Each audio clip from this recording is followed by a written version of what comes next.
बबलू हाथी सुबह सुबह अकेले जंगल में घूमने के लिए निकल गया।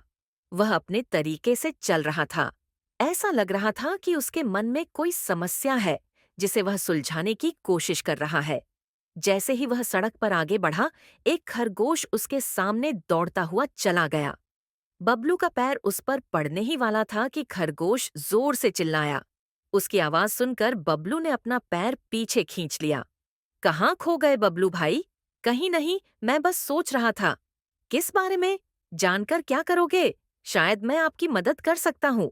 तुम्हें तो मालूम है जंगल में कितनी चोरियां हो रही हैं, पर चोर का कोई पता नहीं। हमारे राजा इस बात को लेकर बहुत चिंतित हैं। यही कारण है कि हम सब इस बारे में सोच रहे हैं। अब तुम मेरी इसमें क्या मदद कर सकते हो? मैं कुछ सोचता हूँ। हो सकता है मुझे कोई उपाय सुन जाए। प्रयास करने में कोई हर्ज तो नहीं है।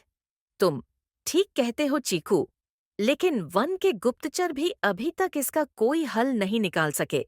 इतना कहकर वे चुप हो गए। बबलू की बातों ने चीकू को सोचने के लिए मजबूर कर दिया। चीकू को उदास देखकर बबलू बोला, तुम अपना मन छोटा मत करो।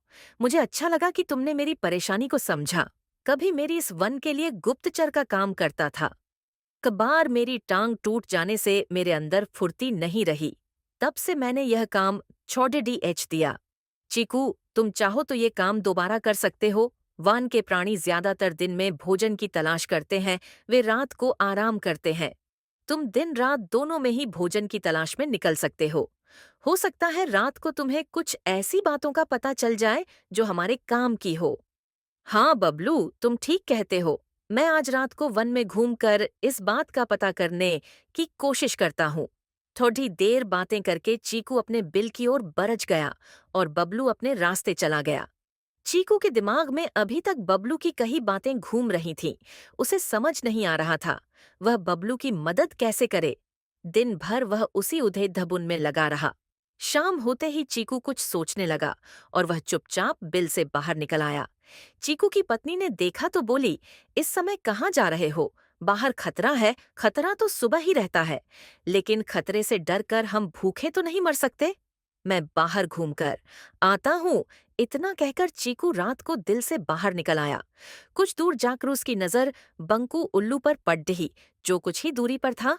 वह पेड़देज की डाल पर बैठा अपनी गर्दन चारों तरफ घुमा रहा था।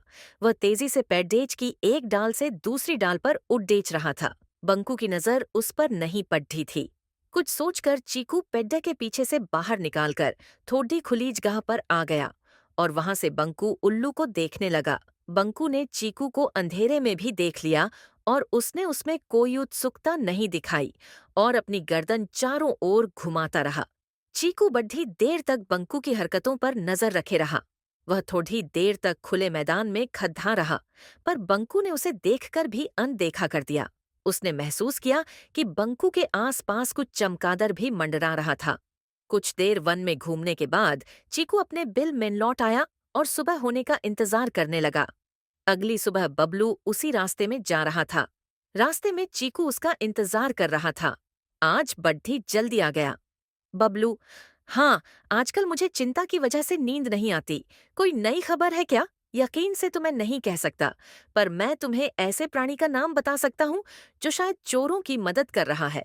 कौन है वो? बंकू उल्लू। इतना कहकर चीकू ने रात की घटना से जो कि सुना दी। इसे सुनकर बबलू का माथा ठनका। बबलू की आंखें चौंधिया गई। तुम ठीक कह रहे हो, मुझे आज रात बंकू और चमकू पर नजर रखनी होगी। इतना कहकर वे दोनों अपने अपने रास्ते चले गए। बबलू रात को अपने साथियों के साथ बंकू आर नजर गड्ढाए रहा। उसके संदिग्ध गतिविधियों को देखकर बबलू ने उसे उसके साथियों चंकी और संकी लोमर के साथ पकड़ डीडीएच लिया। बबलू ने सख्ती से पूछताछ करनी शुरू कर दी। तुम इस समय बंकू चमकू के साथ क्या कर रहे हो? हम चार दोस्त हैं, इसलिए साथ बैठकर बातें कर रहे हैं। चमगाद डी डेच डॉट और उल्लू की दोस्ती तो समझ में आती है, पर लोड के साथ दोस्ती कैसे हो सकती है? सख्ती से पूछने कुछ दिन पहले वन में की थी।